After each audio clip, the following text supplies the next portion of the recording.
The challenge is, let's continue to deepen our relationship with, say, the herb of coffee, with cacao, with us going and moving towards having a tonic at some time of the day habitually, with our Jing essence in itself. Let's see what happens when we get off that extreme yang energy of something like caffeine, and then we just let ourselves sit and have a relationship with herbs, Jing herbs, that move in and bring a flow to that yin and yang rhythm of qi, that transformation cycle. That leads to us actually creating some space where we can start to get a sense of a feel of our Jing energy.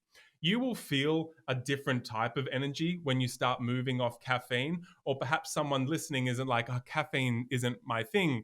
It's about maybe it's a fear of something. Maybe it's like it comes up. Sometimes it's a fear of the dark in the sense of, in the fear of like preparing for sleep. And so there's a big distraction cycle that goes on before sleep. But it's still, like it's still very mindy. And for a lot of people, they're like, hey, I'm just going to look at what happens at that, say, 3 p.m. mark, in winter a little bit earlier, where the energy starts to descend. And I'm going to just try and have a couple of little rituals, maybe have my Jing during that time and start actually coming down as the yin descends into the day, and set myself a little bit better up for sleep. Again, with no rules necessarily. If you're putting a slight amount of intention into these 30 days, and the intention is about coming into a greater relationship with with your Jing, with a foundational lifestyle practice like how you set up for sleep.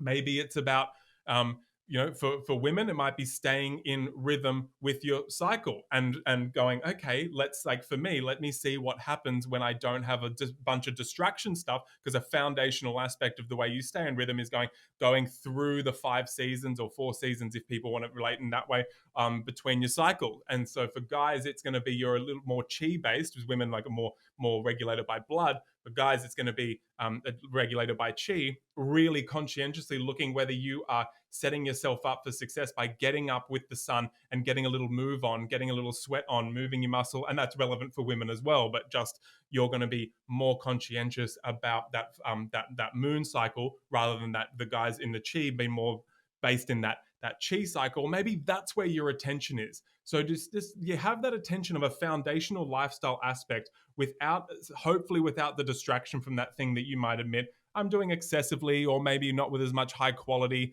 not having as much of a high quality relationship with coffee as I could be, or my daily tonic, or my sleep, or my exercise, or my hydration, or whatever it is really there. And then we've got 30 days. We're putting Jing herbs into our body every single day and seeing how that works.